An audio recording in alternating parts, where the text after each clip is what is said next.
Hi, it's Alan Salkin. I don't normally just put an article out as a podcast or out on Substack, but I've sort of gotten tired of trying to pitch this one article that I've been sitting on for months, and it just kind of landed on my lap, and I'm just going to put it out there.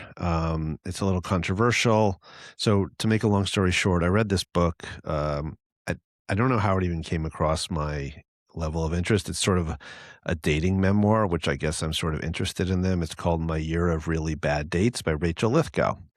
And I read it, and in the book, I never even sort of took note of the author's name.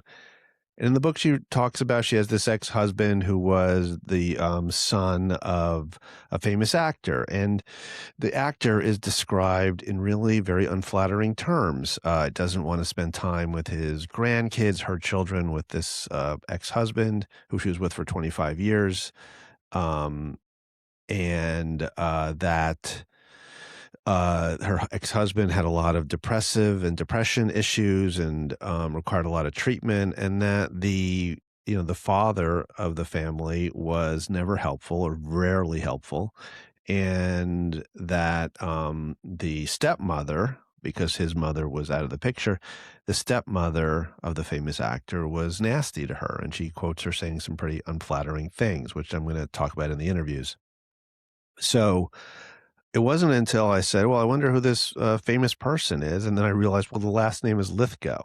So it's John Lithgow, and which is confirmed by the interviews I did. And in my mind, I never heard a negative thing about John Lithgow. He's a beloved actor. I first came across him in World According to Garp, and a great movie with Robin Williams, of course, based on a John Irving book. And um, he's decorated and celebrated guy for decades and decades. In fact, he's on Broadway right now in a play called Giant about Roald Dahl and an anti-Semitic incident. He's nominated for a Tony Award. He's receiving yet another Lifetime Achievement Award from somebody soon. And I also want to say, I get it. It's hard to, maybe it's not for me to say, but I'm just sort of doing this way right now. You don't have to be a saint to be a beloved actor, to say, or an artist of any kind. So I'm just putting out there what the came out in these interviews, and honestly, in some ways, while Rachel's story is maybe the most, she makes the most, I don't know, salacious charges of John not being the greatest guy. It was in a way the Ian, the son, who actually appeared on Third Rock in the Sun with John, um, uh, in a recurring role, that Ian opened up so much was sort of a surprise to Rachel, and is in some ways the most heartbreaking part of this. That Ian does feel like he has things to answer for himself, and so anyway, here's the interview. I have reached out to John Lithgow's spokesperson, who I found via his agents, and I've asked for a comment. I had first called about a month ago when I thought I was still going to be able to place this with a publication, and I still might. And I just again emailed. I called her originally, and now I emailed a list of questions. So hopefully they will get back with some kind of comment, which I'll add to this introduction or somewhere throughout. So here we go. It's a little, it's the best I could do right now, and it seems like maybe this will be an interesting way for me to present some journalism without having to go through the sometimes frustrating mediation of trying to sell an article to publications. And why wouldn't sorry, one more thing. Why wouldn't it sell? Did I try my hardest? I pitched it to a few people. I think there may be some resistance to just sort of somebody's ex-daughter-in-law, which is what Rachel's now divorced from Ian, from, what might seem like a griping ex, attacking and trying to get attention for her book by attacking a famous Hollywood celebrity. So maybe that's why there's a lot of resistance, and maybe that's why you should also take that into account when listening. But I found everybody believable, and a lot of openness and some heartache in the interviews. And so I'm trying to put this together, and it's kind of intercut between the two of them.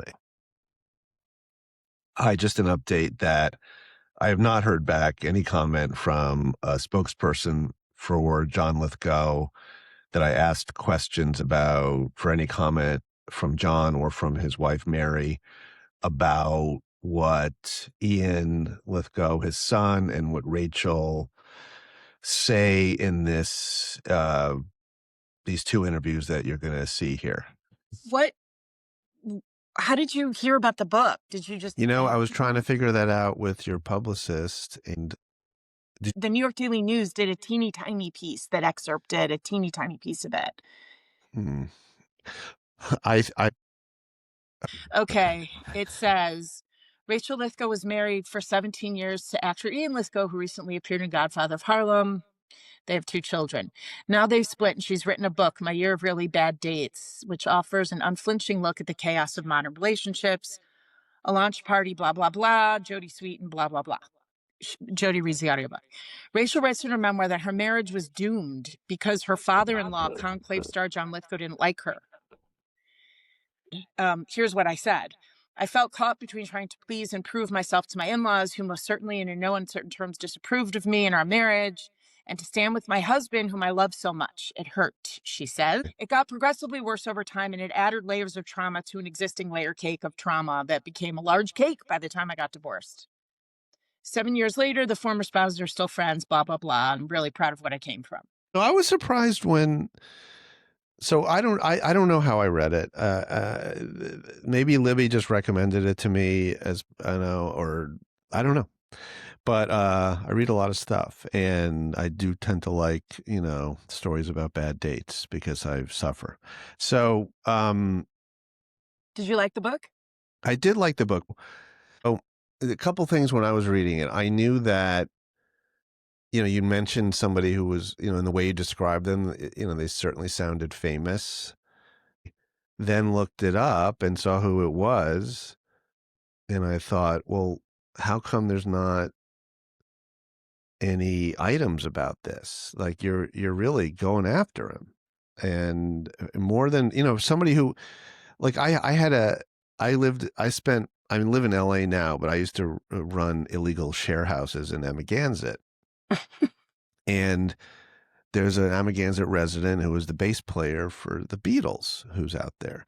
And people, it's funny, his neighbors would sometimes, I knew his one neighbor would complain about him, and I was like, nobody ever says anything bad about Paul McCartney, and I felt that way. I'd never heard a word about John Lithgow not being the most wonderful person alive. So I You was just won't. like, well, Do you really think that I go after him?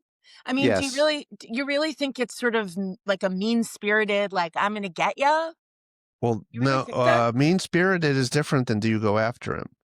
Well, do you think That's two it's different more because questions. I And tried let to me say one more thing yeah. as I interrupt you even further, before letting you actually say anything. So the, um, you definitely seemed in the book to have a lot of grievances.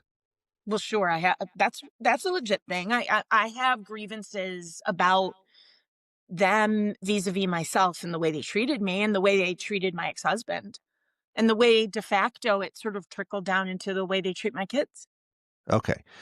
So, do I think you go after him unfairly, but let me read you this. This is from page 14. And I didn't, because this is on the fly, I'm just grabbing this as I can. I literally searched for the word law, looking for in-laws or father-in-law.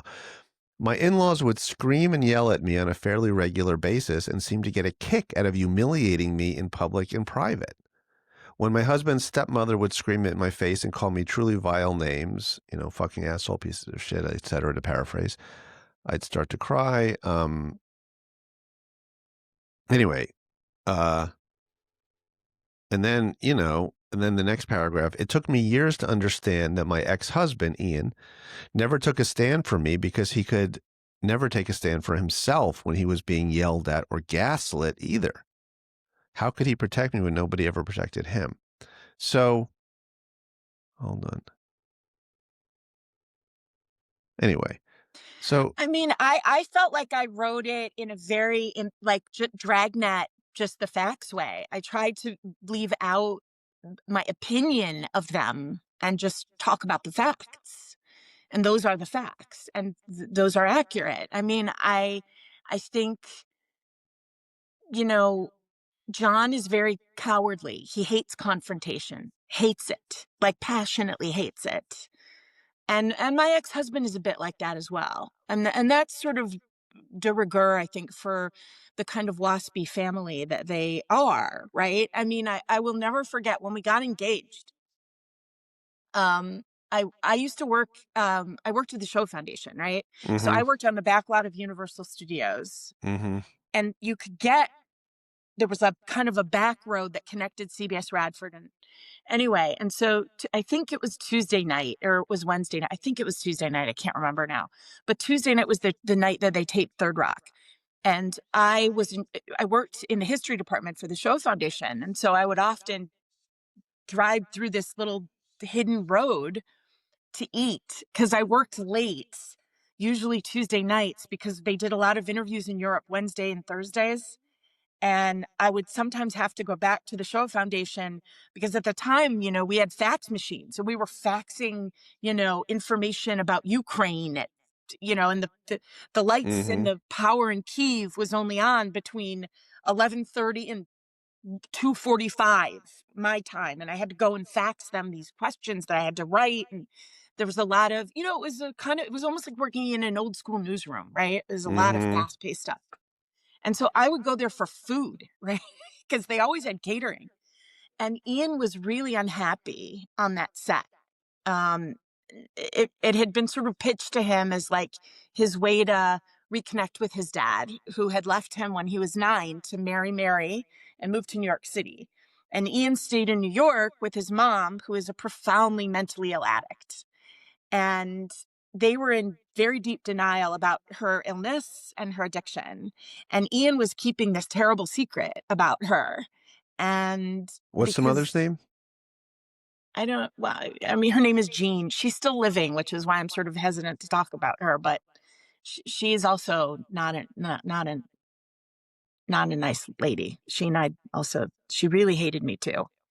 But as Ian says, she would have hated anyone who married me because they were partners in loss and really Because sick. of the sense of abandonment by John. Yes, although that was sort of her gig, not his. Mhm, But and Ian loved his dad like crazy. I mean, for whatever John's faults are, and there are many, he has these amazing qualities that made him a wonderful dad when Ian was a kid, like to this day Ian can't watch Kramer versus Kramer because it just reminds him of his childhood, like the mm, riding the bike in Central Park.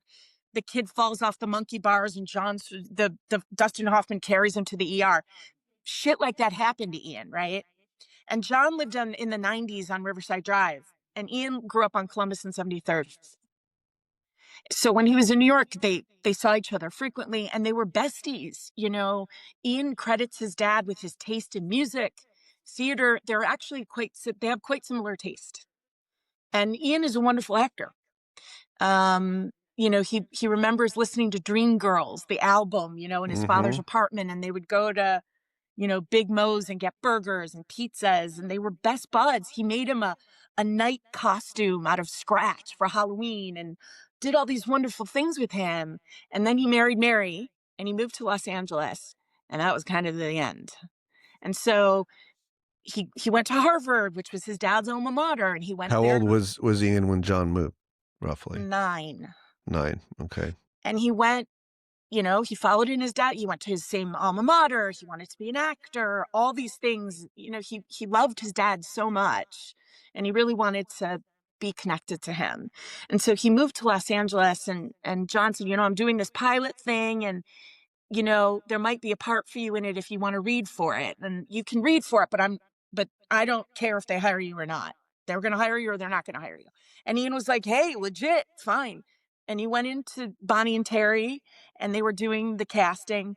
and he read for the thing, and he finished the casting, and Bonnie Turner looked at him and said, "Okay, you nailed that. Like, what were you doing to nail it like that?" And Ian said, "Well, I was in a production of The Foreigner in college, and this part kind of reminded me of that, so I sort of played it like that."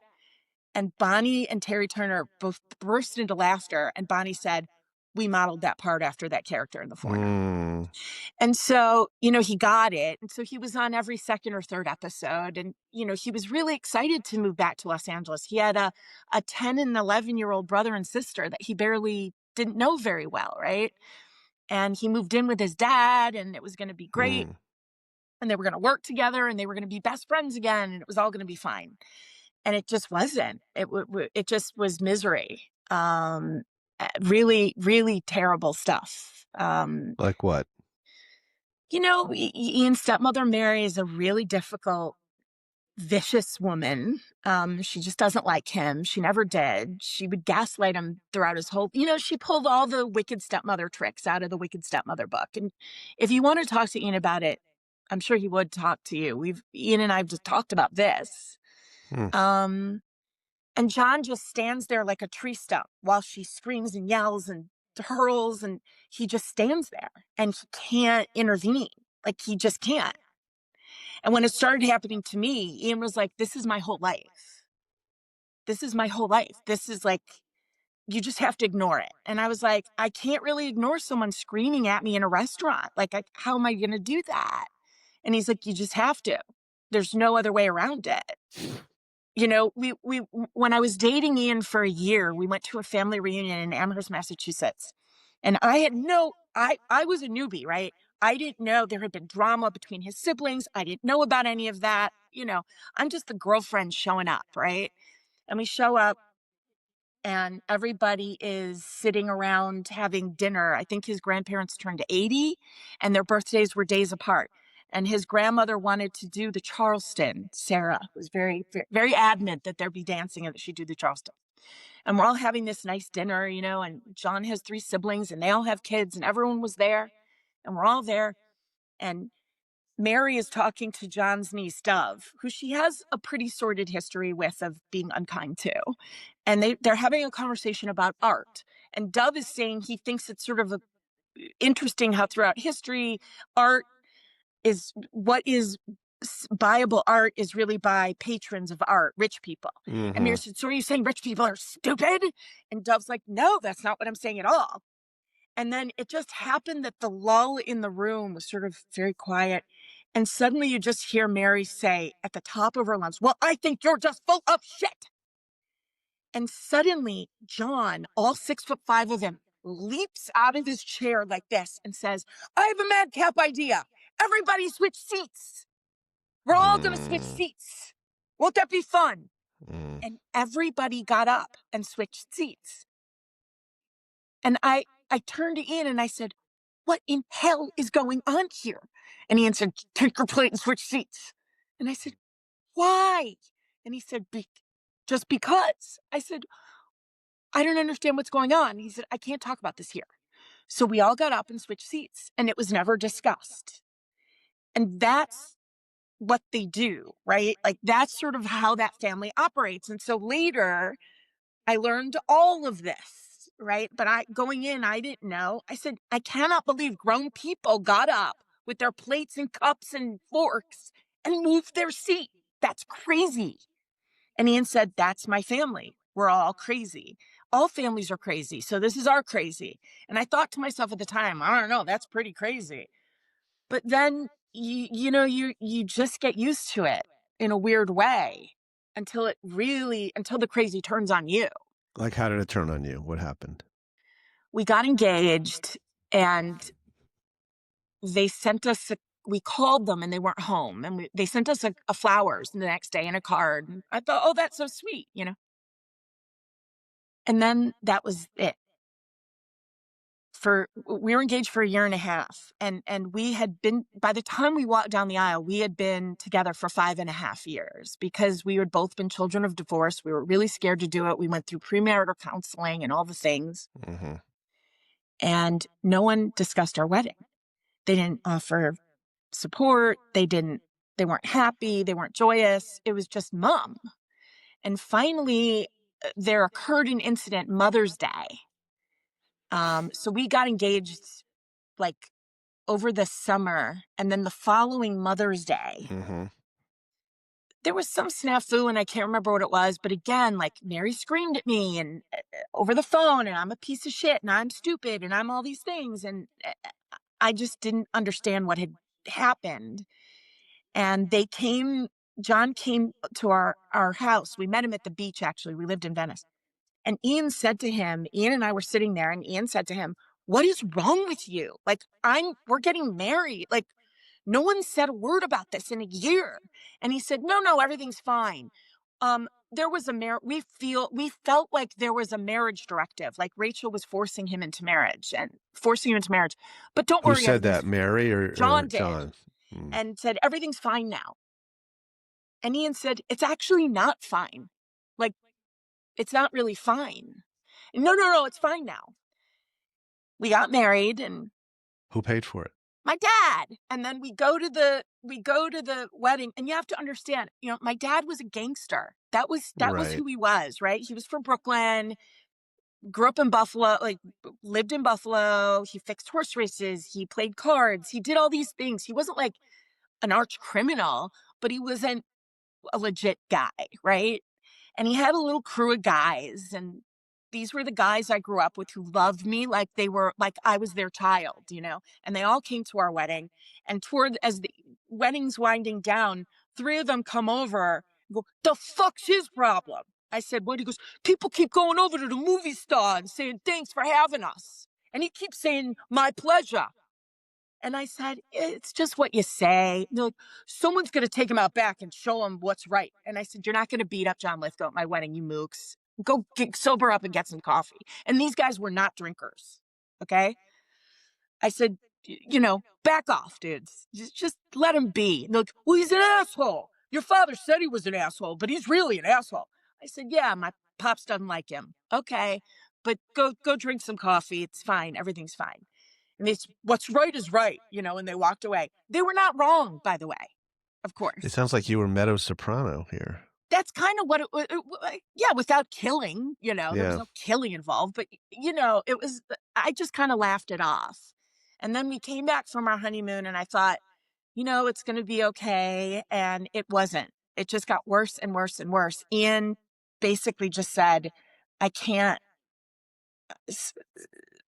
I can't I can't communicate with him." And I said, "Well, what do you mean you can't communicate with him?" He said, "I'm just in this vicious cycle of him letting me down and me being angry, and it's going to kill me young, and I just need some time."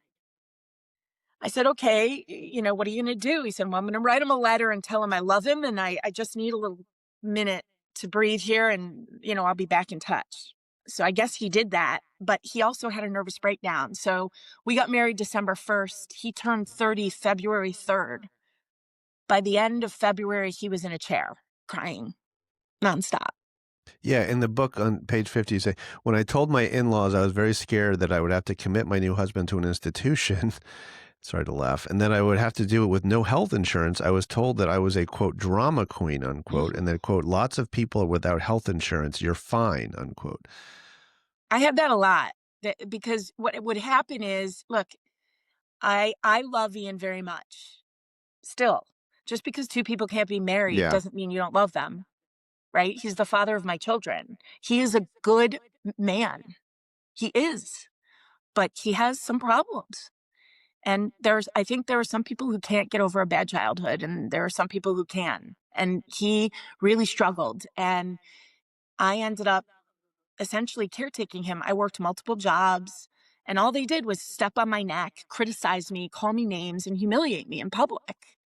And I reached out to them months and months into this cycle of I don't know what the hell it was. I was 28 years old. I had never dealt with this in my life. And I finally uh I was the youngest museum director. I was the director of the Holocaust Museum in LA. I was 28. I was really overwhelmed and broke and scared. And I didn't have health insurance yet. Ian had health insurance, and his was about to run out. His therapist called me and said, "He's making really good progress. I'm really proud, but it's not enough. So if everyone's baseline is here, his is just here. It's just Right. how his body chemistry is. And if I don't see some real improvements, I'm going to have to put him in a hospital in the next month. And that's when I really got scared. And I called John from work. I said, I don't know what to do. And he said, no, my friend who's a therapist said it's fine and Ian's doing the right thing. And, if he really needs help, he'll come to me. I said, I'm coming to you. And he said, well, you've given me a lot to think about, which in Lithgow equals let us never speak of this again. But again, I didn't know that. I didn't have the handbook at the time, right? So that summer, Mary invites me to tea and at Chado, which was on Third. It was her favorite tea place in LA. And I go to Chado and we sit down and we're sort of making small talk. And I said to her, Mary, like, I'm in a bad place. Like, I'm working 4 jobs at this point.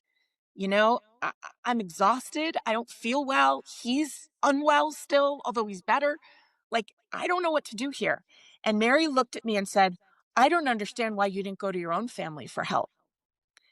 And I said to her, it was like a light bulb went off over my head. And I said, that's right. That I understand what you're telling me. I hear you now. I'm not in your family. That's what you're telling me. And she said, well, I didn't say that. I just think when people have expectations of anybody, that's a problem. I said, so I should have no expectations that his own family members would help him when he's fighting for really his life in a lot of ways. And Did she they said ever that give you money? no, they did. That's not true. After our daughter was born, they gave us $150,000. And Ian, in another bad moment, bought a condo in Chicago with it.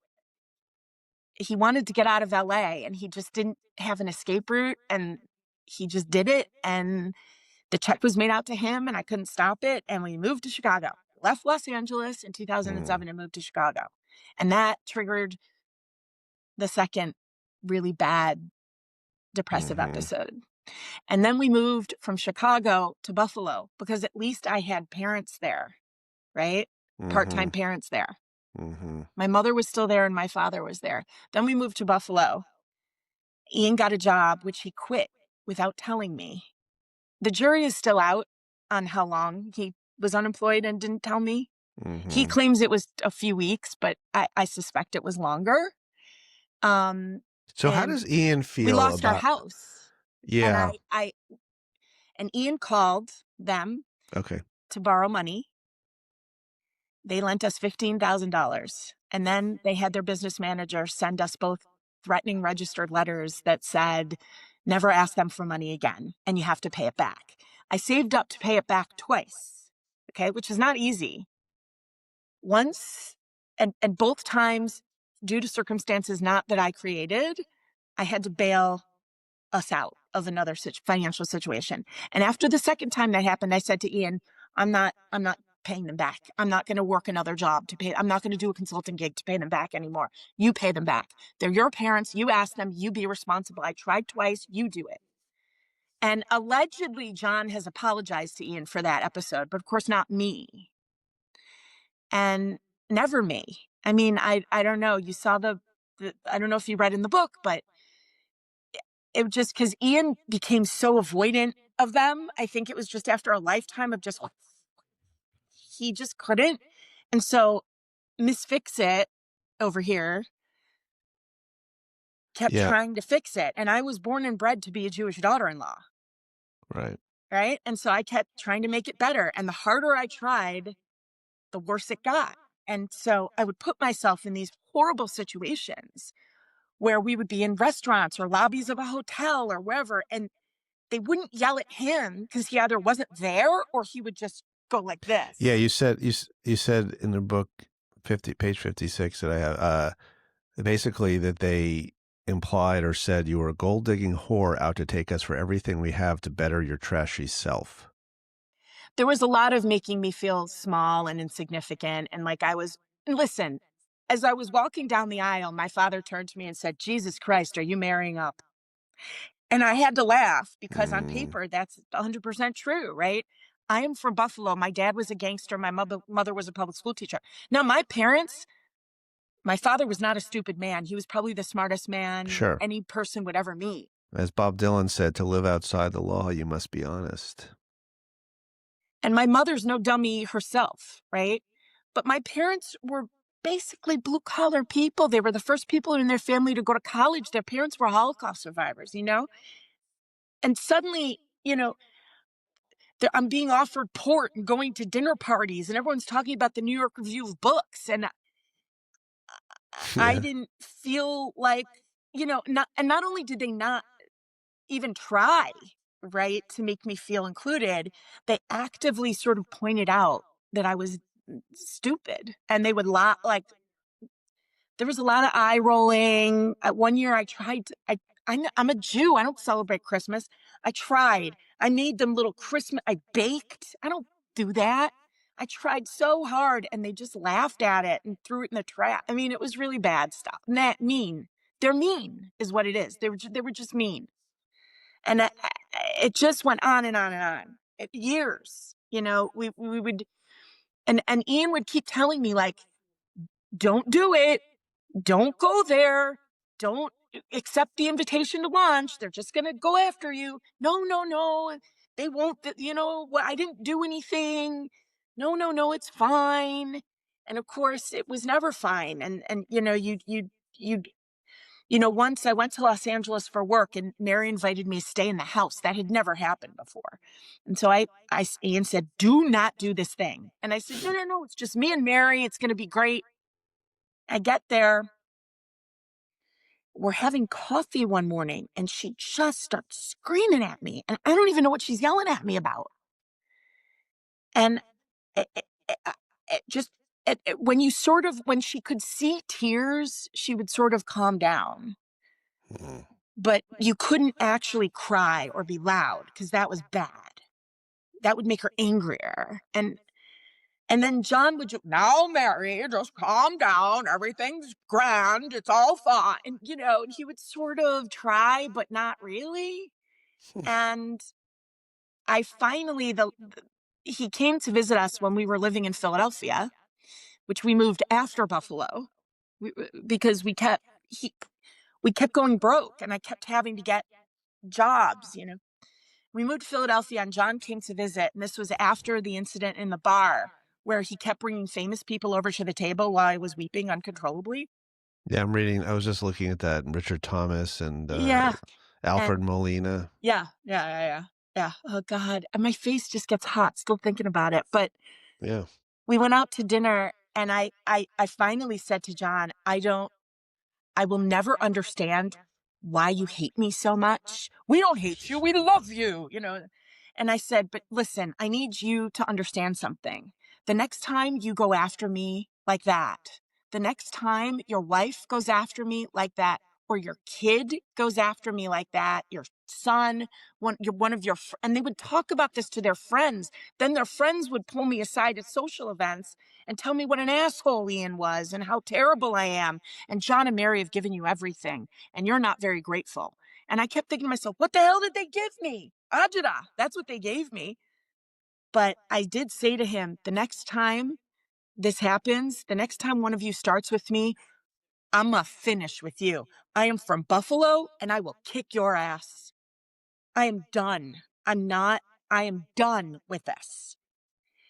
And he said, I understand, Rachel. There's been some hurt feelings. I was like, you really actually think that's what this is? Like, you, my feelings are hurt? He said, well, yes, it sounds to me as though you have some hurt feelings. Okay, if that's what you want to distill it down to. And it just never gets better. It's still not, it still sucks. Like, I'm paying my kids college, right? And they're contributing a very small amount, which I didn't ask them to. I didn't want them to do it. I wanted Ian to do it. He's their dad. But Where are Ian they going? couldn't. Where are they in college? Ava's at NYU and Archie's Hmm. going next year, right? And how much is the John Tuition side is giving $20,000. a year? Mhm. which again is generous. Like, Out of 100 is costing. yes, but I'm not ungrateful. Like, I didn't ask him for this. I am grateful that he's contributing anything. It's not his responsibility. I want to make that clear. Right. But what I also want to make clear is that, like, I don't need to get emails from him and his financial team and his assistant and his aunt's cat reminding me that that I received this thing from NYU saying your tuition's late. I said, it's not late. I still have 5 days. It is a lot for me to come up with $50,000 in cash. I have to work multiple jobs. I still work 60 to 100 hours a week, cobbling things together for myself. Mm. And it will get paid. Like, I got it. Like, I don't know why you need to humiliate me again. How Like, much money do you think John has? oh, I wouldn't venture. My father used to always tell me, don't count other people's money. You don't know. But certainly a lot. Yeah. Certainly enough to be generous when he chooses. Yeah. Just not with me. But Mhm. I can't speak to him in any And other your kids capacity. and your kids right now are having lunch with him. They did. They're They met him back. for lunch today. Okay. They listen, my daughter is now an acting student at NYU and she adores him. And she sees him, about 12 hours a year or less. They're never included in any holidays. I told you in the book, it's all in the book. Yeah. My children have never eaten a turkey leg or opened a Christmas gift or blown up birthday candles with their grandparents. Never, never, never, never, never.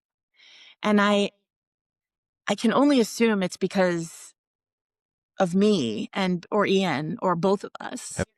Definitely. Um, do your I kids do your kids know about the book? Oh yeah.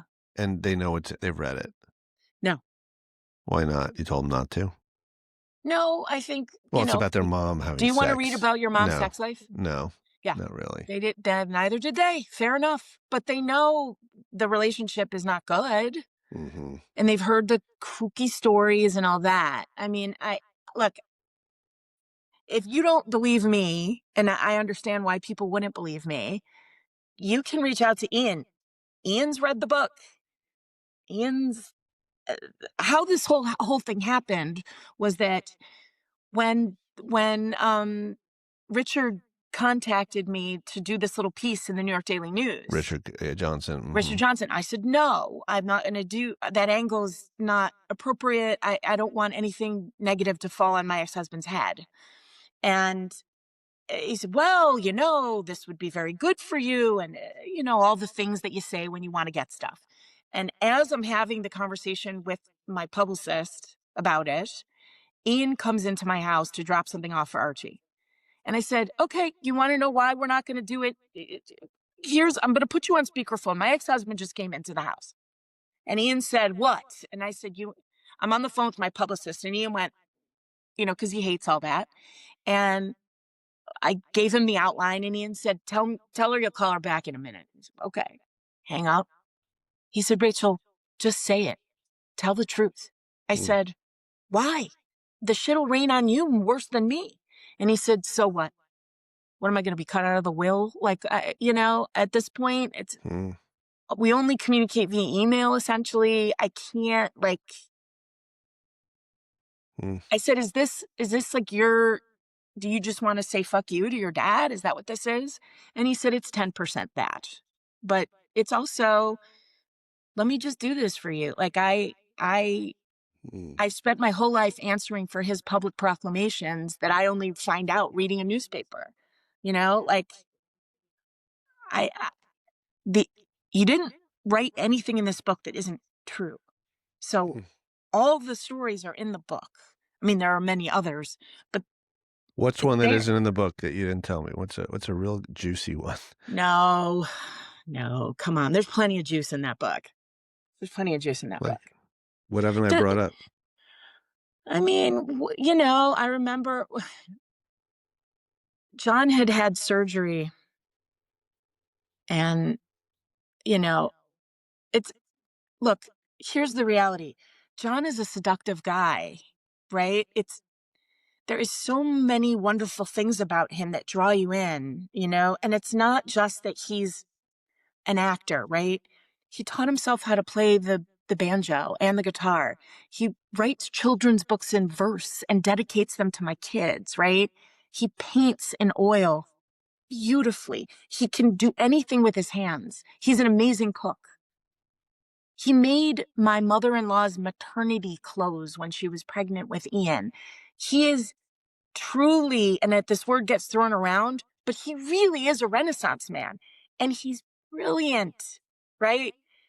He's clever and fun at parties. And like when he's alone and with you one on one, we have some real moments, or at least moments that I feel like, he's the kind of guy that the less you know him, the more you think you know him, right? And, you know, despite all of these, there were so many qualities, and you get pulled back in and you're like, this time it'll be different. Look, I think he really does love us, and maybe that's all over now. And you just get pulled back so many times, right? And he had had surgery, and it was not fun recovery. And his kids went on vacation for the summer. They weren't even there. And Ian got up at 4 o'clock in the morning to sit with a stepmother who eats his guts because she didn't think it was right that she was alone while dad was having surgery. That's who Ian is, right? So a couple weeks after the surgery, we're going to go over to the house for dinner. Mhm. And I was late because I was working late. And I walk in, and when you walk into their house, their living room is like a kind of a step down deal This is where is the house? in LA. In LA. It's like a step down deal. Mhm. And John and Mary are sitting on one sofa, and there's a sort of ottoman, and then Ian's on the sofa across from them. They're sort of having a visit. And I walk in, and it's like so tense. I'm like, hey, what the hell's going on here? And Mary's like, well, Ian was just saying that he's uncomfortable in our house. And Ian said, that's not what I said, Mary. I said, it's been a while since I've been in the house. We're not exactly on great terms. It's a little bit awkward for me. I'm trying to label and identify feelings here, people, like. Yeah. And the two of them just, boom, like just, you're not going to talk to my wife like that after she's been taking care of me. And you're not going to talk to your dad like that. Look what you're doing. And dad's crying and all these, and it gets up, amped. And Ian got up, walked out of the house, got into his car and drove away. And I'm standing in the foyer like, I didn't know what to do. And then it was like, in the Terminator, it was like, Right. They focused on you. bam. And they just start laying into me, screaming and yelling, you and your fucking asshole piece of shit husband, and you this and you that and you this and you that. And then John finally said, and Mary goes, the fuck out of my house, you worthless bitch. And John, wow. And then he goes, well, Ian's not here, so I'm just going to yell at you. Get out. It's like, okay. Mm. And I left. And again, that story's I've never told that to anybody. I don't even think I told that to Ian. And like, it's never been discussed again. I only remembered it. Here's why I remembered that story. Mhm, mhm. Because Ian's brother, Nathan, who I dislike immensely, and the feeling is mutual. He just didn't like me ever, which is fine. I never had a problem with the kid. I just don't like him because he's not nice to me. Mhm. He had a baby recently, and we heard that there was some tension between his and Ian said to me, I said, look, I got them a baby gift from you and the kids because I didn't know if you did it. I'm going to LA for my book launch. Let me reach out to her on social media. I don't know this woman that he's married to. I never met her. It's his second wife.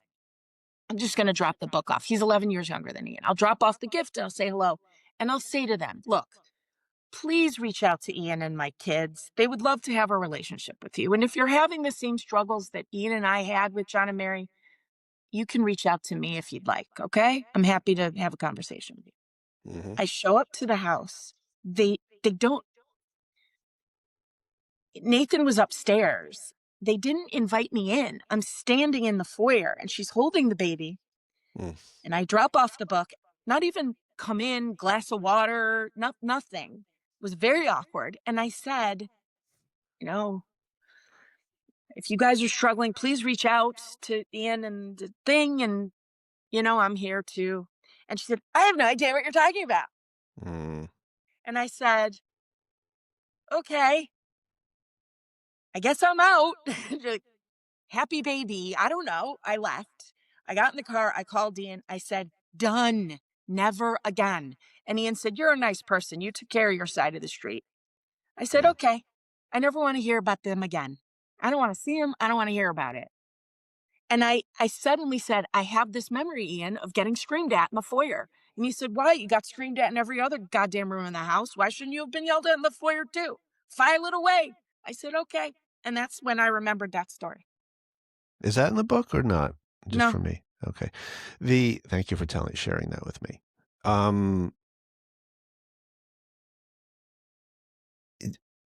Two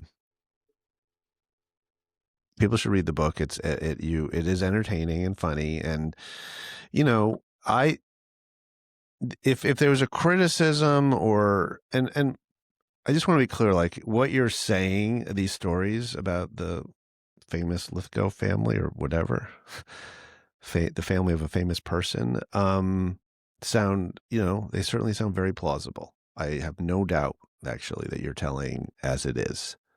you can talk to Ian. I will if I intend to, I'll say that. And, this is very interesting and it's tragic actually. Yes, it is. It kills me because I Yeah. couldn't give to Ian and I. The one thing we wanted to give to our kids was a family that we didn't have. Yeah. And that's why, we were together for 27 years. I wasn't a whore he picked up on shore leave, Right. like, so it is. It's very, very Well, sad. I when there's, wanted look, so desperately to love them and be their daughter-in-law, so desperately. yeah.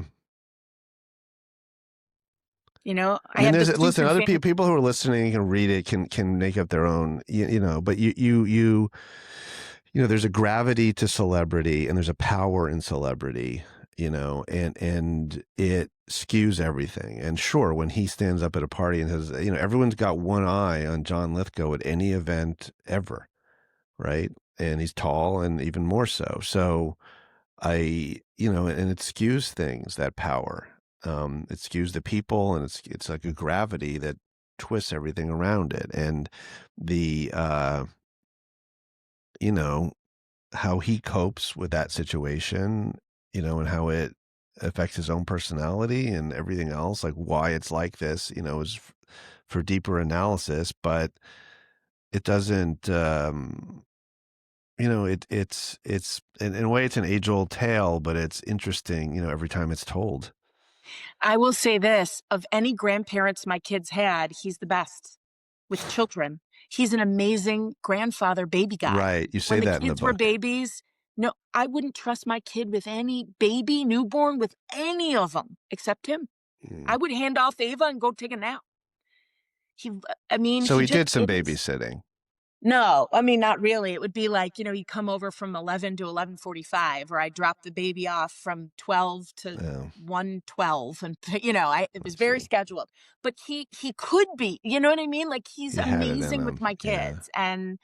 And I will say I've always admired the way he handles his celebrity when he's with the children, because, people come up and they want photos and things, and he always says, I'm sorry, I'm with my children today. And and he's very gracious and kind about it. And I always appreciated that.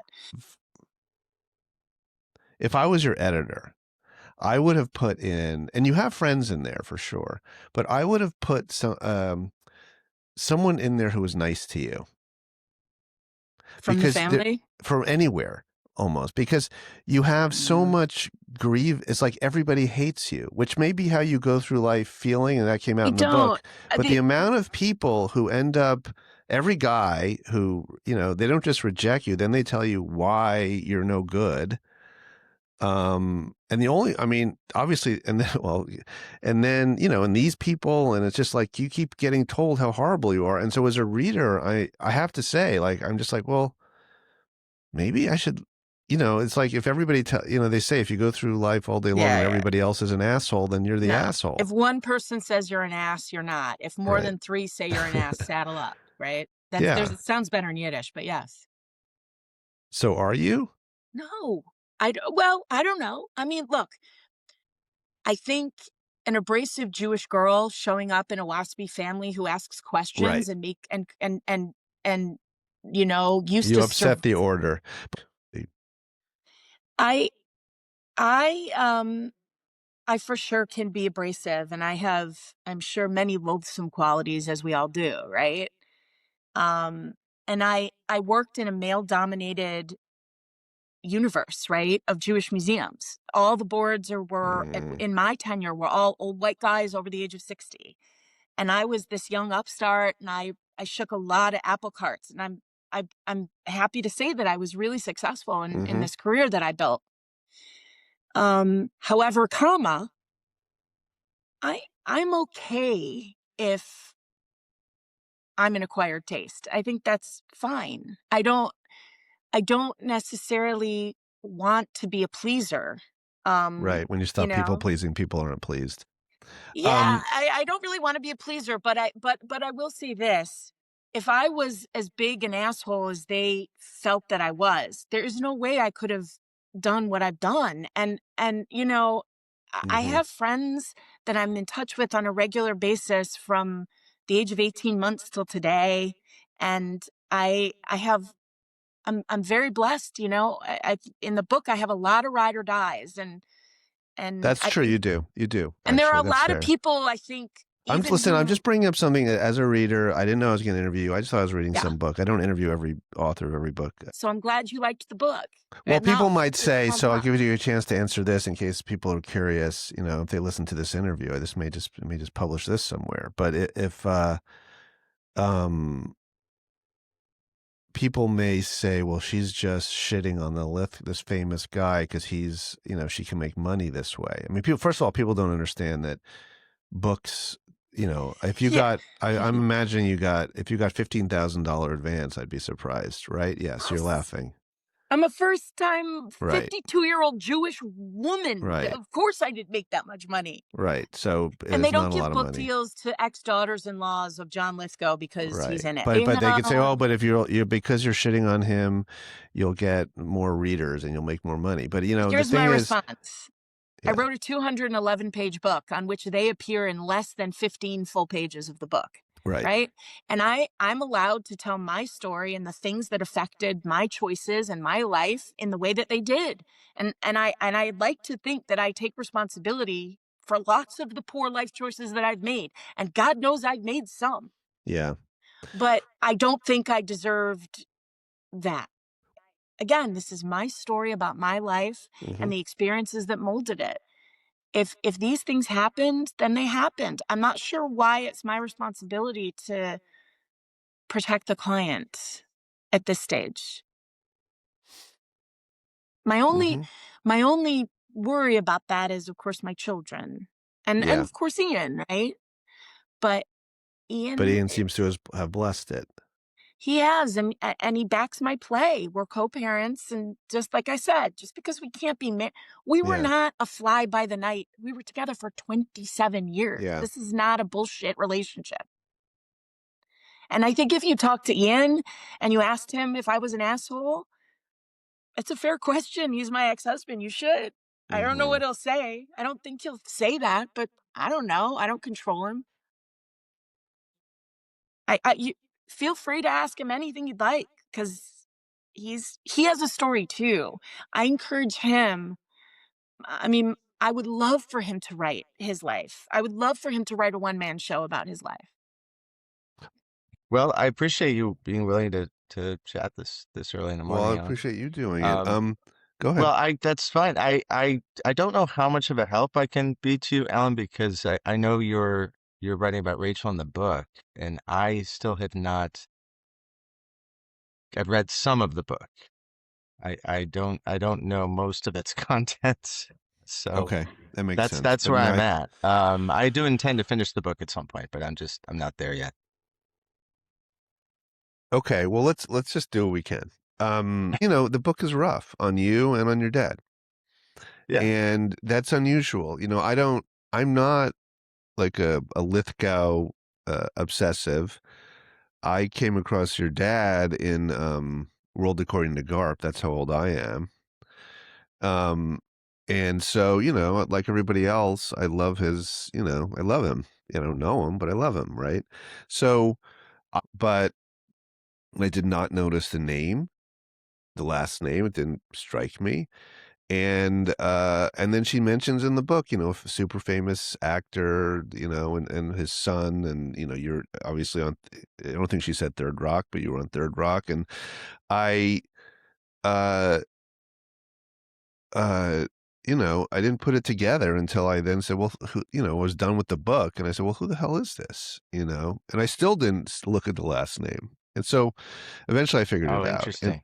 yeah, so I just read it as a book about because I guess Because it's ultimately not a I it's not a common last name. There's only a few of no, us in no, it's in like America. Salkin, I mean, Yeah.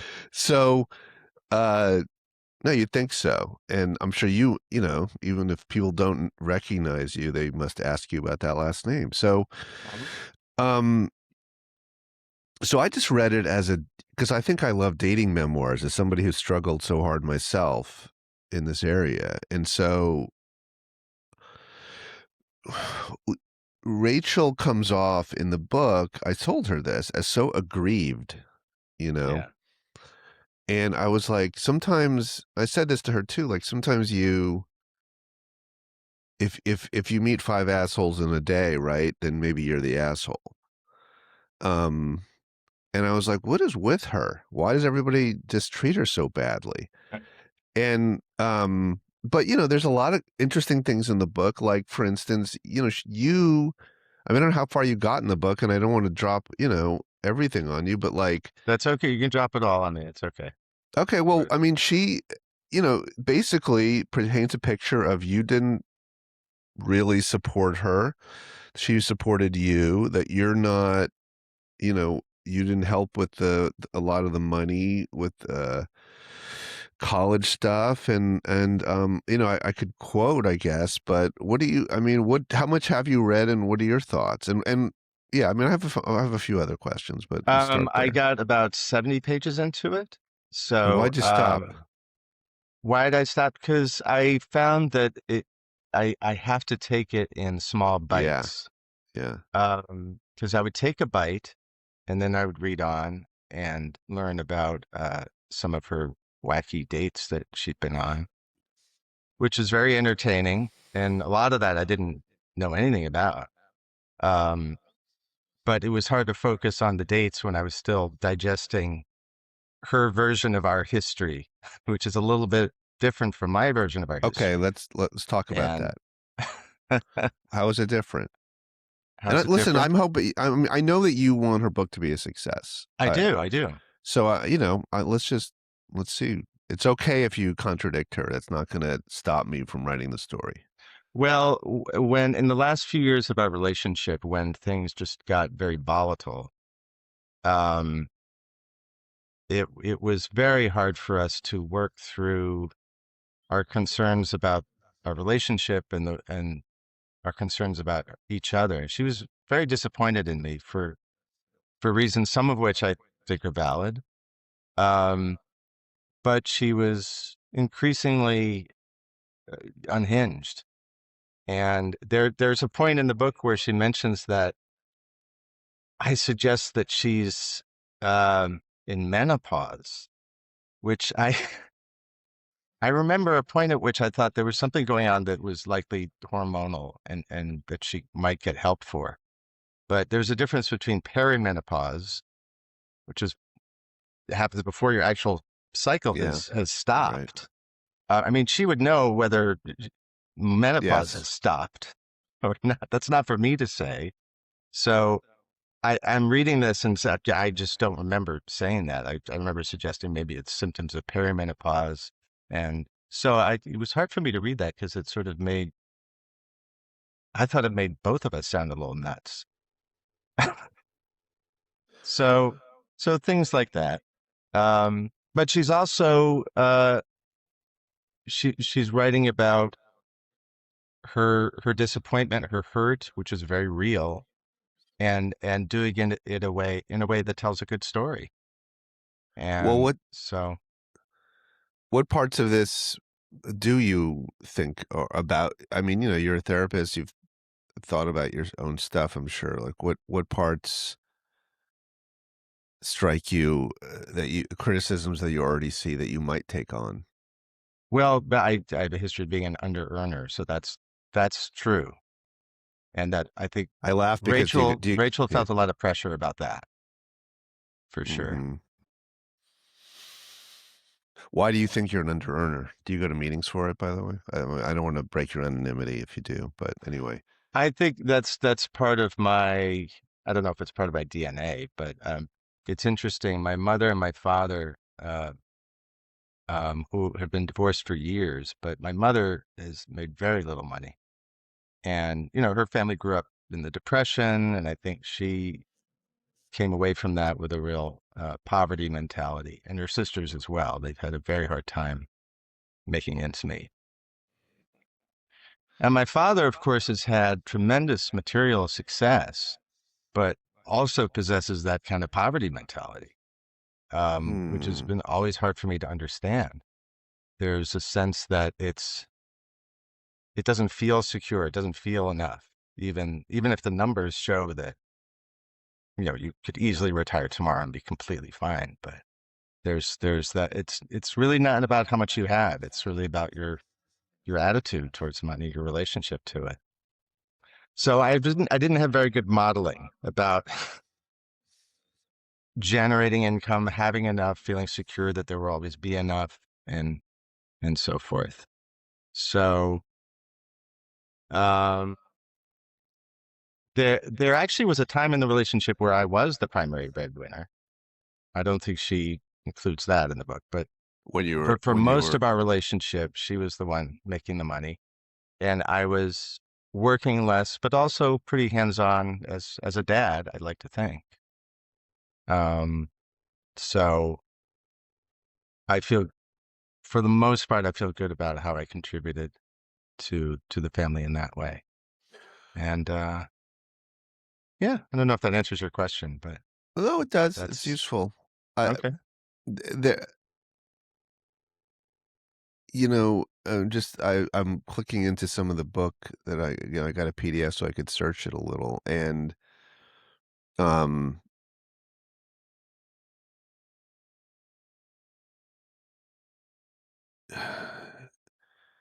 I had searched in-laws, and Rachel is References in the book to in-laws? yes. Oh, tons. Like, Yeah, my uncle once, I'm attributing this to my uncle. I think it was him. He said that the Lithgows don't really have in-laws; they have outlaws. what does that what does that mean? They aren't exactly welcomed with open arms into the family. Interesting. Well, she talks about, here's one, just I don't know what page 149 I just happened to click on. She was bad enough to be belittled and humiliated in their home in private, but the public humiliations over the years were on a different level entirely. On the few occasions when I tried to let them know that my husband's stepmother, referring to me and my husband, as fucking asshole pieces of shit at top volume in a crowded restaurant in the lobby of a hotel or on a city street, upset me, their eyes would roll. I would be told to get over it while my father-in-law stood silently by like a tree stump and watched. Mm, yeah, painful. It found my include my father-in-law's teenage children, the perpetrators included. Um, his aunt and uncle humiliated me at family events and even at the museum when I was a CEO, screaming at my children or demanding payment for food I didn't eat. After that, I only complained once more toward the end of my marriage, and that was met with an email in which my father-in-law told me that he was not interested in working on a relationship with me because he had to fix his relationship with his son first. He wanted to suggest that perhaps when that was settled, he would revisit the issue. Today, my ex-husband communicates with him only through email every few months. What do you make of all this? Yeah, our contact is infrequent. I wouldn't say it's only through email, but yeah, Well, do you we don't. think that do you think that Rachel's descriptions sound accurate of the way she was treated? Uh, yes, I think that what I'm hearing you refer to in the book doesn't come as a surprise to me. Those incidents, a lot of them I wasn't present for. I certainly remember hearing about them from Rachel. So, so I can't say with any certainty what happened, but it rings true when I hear that from Rachel. In the interview with me, she talks about how your dad, John, would basically, he was a loving grandfather when he's around the kids, but that it would be for like 45 minutes at a time, every very rarely. And he just wasn't very available. I mean, people make their choices in life, obviously. To have the kind of life he has, I'm not saying it's Mhm. possible to have been, a doting grandfather to watch the kids for 6 days in a row or something. Mhm.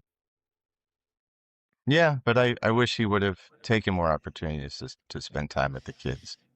Because in my observation, he was always very good with them, and he's very good with kids generally. It's interesting. The Lithgows are an extremely waspy family. Yeah, right. Um, are you Jewish, Alan? Yes, I am 100%. Yeah. Okay. Yeah, and among my family, there's been a few of us who have married into Jewish families, and I was almost going to say a kind of love-hate relationship because there's a lot of friction there because it's such a different approach. My family is very guarded with their emotions. Um, and Rachel's family, they wear their heart all over their sleeve. I remember my father-in-law being, you didn't have to guess at what he was feeling. It was all out there. And there's a longing for that. There's a longing for that warmth and that honesty. And I think it's no accident um, that attracted me to Rachel, feeling the safety of being able to just unload. And at the same time, there's a sense that it threatens the just containment of those waspy boundaries, if you will. So it's a tricky thing. Um, I feel like I feel like someone else would be able to comment on this in a more articulate way, but those are my initial thoughts about Well, did anybody that. was there a lot of actual anti-Semitic remarks thrown either at her potentially because of, the I friction? certainly heard things. Again, it wasn't when I was in the room, She would but Rachel recount would relate that these things, certain things that were said throughout that time, were that throughout. were just nasty. Yeah. What's something you Like remember? like she should have just married some Jewish doctor. I can't recall who that came from, but I mean that's a very painful thing to be saying. To you or about you, really? Right. Well, but to it was more hurtful to Rachel. I mean, well, she was the receiving end of it. She would be told this. She had some expectations that I wasn't meeting. Well, you should have married some Jewish doctor. Well, Who would say that? um, I can't recall who that came from, but Hmm. yeah, someone in the family. I see what you're saying. So it's, yeah, because she told the story about some family event where where there'd been and this jibes with what you're saying, where I think your whatever stepmother or your dad's, wife, uh, did something, in public, and then before anybody could say anything, your dad stood up and said, "I have an idea. Let's everybody change seats." Yes, that I was there for that. That was a family reunion. Yeah. Mhm. I mean, so there's the waspy avoidance in a way. Absolutely. Yeah. To an almost absurd level. Yeah. Let's just move away from this. It's Yeah. funny because I mean, in a way, that's your dad's, the acting persona, even the voice is very that. You know, there's a waspiness that I think is dependable almost if you're casting him in something. Yeah. That Yeah. also kind of anyway. Um, Yeah. let's see what else I have for you. Well, when Rachel told you she was writing this book, what were your thoughts about it? When she first told me, I didn't know what the content would be. I just knew that she was writing a book. So it wasn't until she handed it off to me that she said, there's a lot of stuff here and no one is spared. Mhm. And she said she doesn't spare herself. Um, That's true. and um,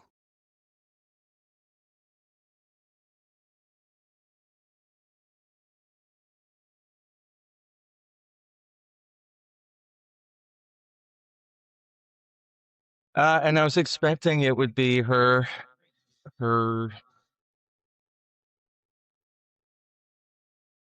story of her rebuilding her life. I mean, there's some sadness about that because I didn't want us to get to a place where she'd be rebuilding our life. I would want us to build our Sure. life together. So that's hard. Um, but Rachel and I have always had a very honest relationship, thankfully. So there's a lot of stuff in the book that I'd heard already, and um, it was hard to hear some of it because it was things we had fought about. So then in reading it, then I'm reliving those arguments, which I don't want to do. And then there's things that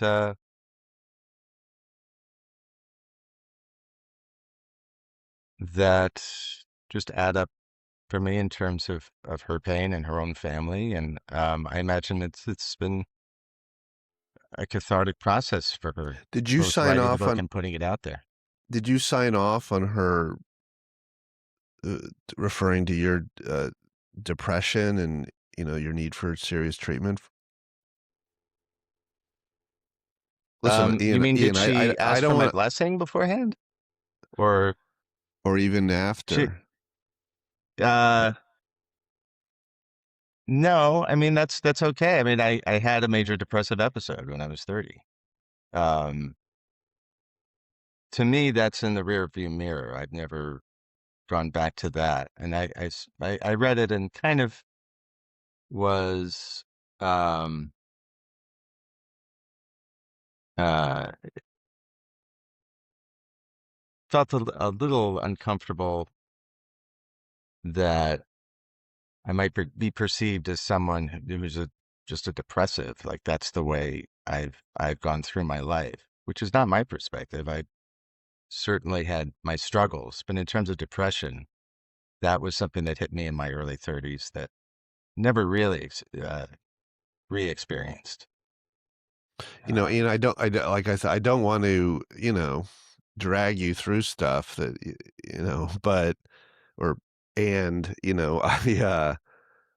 I mean, I do think the Ian in the book or the husband in the book does come off as, if not, I mean, who knows? Maybe because you had that episode once, she was always worried about it. And it's I think also, she was. Yeah. yes, it's like somebody who's always, yeah, worried that the OD is going to come again someday, you know. Sure.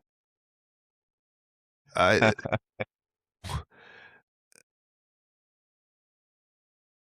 I'm just going to read you one other thing. I want you to. Okay. My ex-husband always wanted to have sex with me after he saw me cry and would tell me he found me irresistible when I was vulnerable. The irony, of course, was that while he liked to see me vulnerable sexually, he had no interest in helping me maintain emotions or meeting any of my needs. When I told my in-laws I was very scared that I would have to commit my new husband, this is back when you had your episode, to an institution, that I would have to do it with no health insurance, I was told that I was a drama queen and that lots of people without health insurance, you're fine. Mm, right. Let's move over to another table. Let's switch seats here. Right, the Not, same nothing stuff. to Right, see. Nothing to right, see. right. Let's just pretend this isn't happening, Yeah. which this jibes with you. Now, Yeah. are you worried, just even in me interviewing you? You know, I'm not. This isn't whatever Barbara Walters, but that you know that your family maybe get dragged. You know, that she's kind of torn this open. I've never read a bad word about your dad. You know, and this is, Uh-huh. if not, these are bad words. You know, they're not the worst. Yeah. Are you worried about that she's opening up, you know? I mean, I'm going to have to call him or somehow reach out. I mean, whether he comments or not, I don't know. Are you worried about the effect it's going to have on your dad or on the family name or anything? Um, you know, it's an interesting question because I told this to Rachel after I started reading the book. I said, you know, really my entire life, I've had to answer for somebody else's choices. You know, my father is in the public eye and he's doing interviews, he's writing a book, da, da, da, da, da. And I've had no control over that and no say over that. So I can handle it on that level. Because Mm. I'm kind of practiced at that, I guess. Um And letting the other person control the narrative. yeah. And sometimes you have to do that. You have to know that someone else has um their version of reality, and your version is no more real than theirs. You know, everyone has their own experience and their own perspective. And my family is going to have to be okay with that. I'm more protective of my mother, to be honest. I don't think my mother knows about the book. Mm. So, don't tell Does my it, mother. well, has your um, mother, my mother's uh, very old. My father, his first marriage was to my mother, who's 6 years older. So my mother's 86. mm, And, and I'm basically my mother's only family. So I spend a lot of time with my mother. yes. And I'm very protective of her mental and physical health. So there's that. But to my knowledge, she doesn't even know about the book. Mm. Mhm. I think she's mentioned in there, though. Well, yeah, and I'm protective of that. You don't like that. Well, I mean, it's Rachel's the writer; it's her prerogative. But it makes me a little uncomfortable.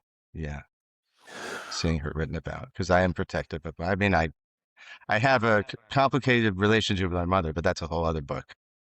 But yeah, Well, you should write there's it. I mean, so do I. You know, I've come to accept my mother quite a lot. But uh, was there other in things that your dad wrote? And you know, I know other.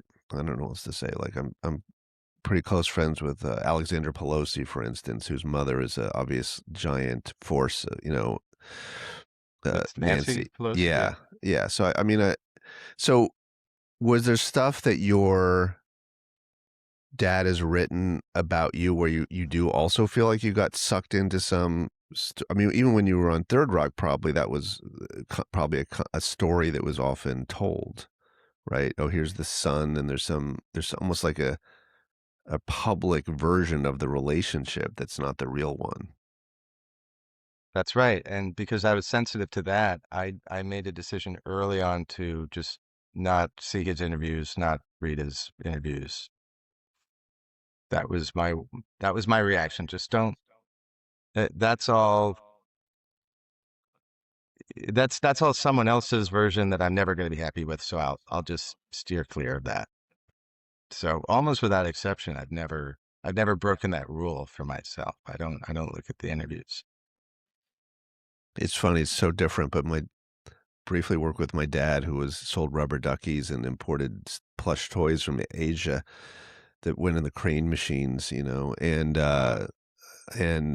for a while I worked with him after college, and it's so different obviously, but there was this way that he liked to portray this buddy kind of relationship that used to make my skin crawl, honestly. It just Mm-hmm. didn't feel like it was accurate to who I was or what I was doing. So Right. I And you want understand. that. You want that authenticity. You don't Yeah, want some some distorted version. story that's yeah. Yeah. Yeah. What Well, this what do has you been very interesting. what else do you Um, what did I not ask you that you thought I might? no, I didn't go in with any expectations really. Um, but I I'm intrigued by the book and I intend to press on with it.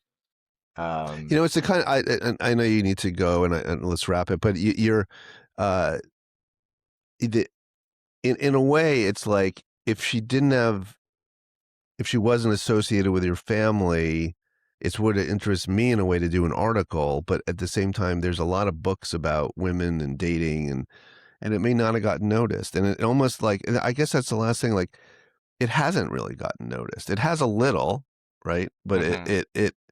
it's like I'm looking at this and I'm like, geez, she's saying some big stuff about this famous family, and no one seems to be writing about it. And I'm a little mystified that I'm coming along just randomly, having worked on another project, not even wanting to do this kind of thing right now.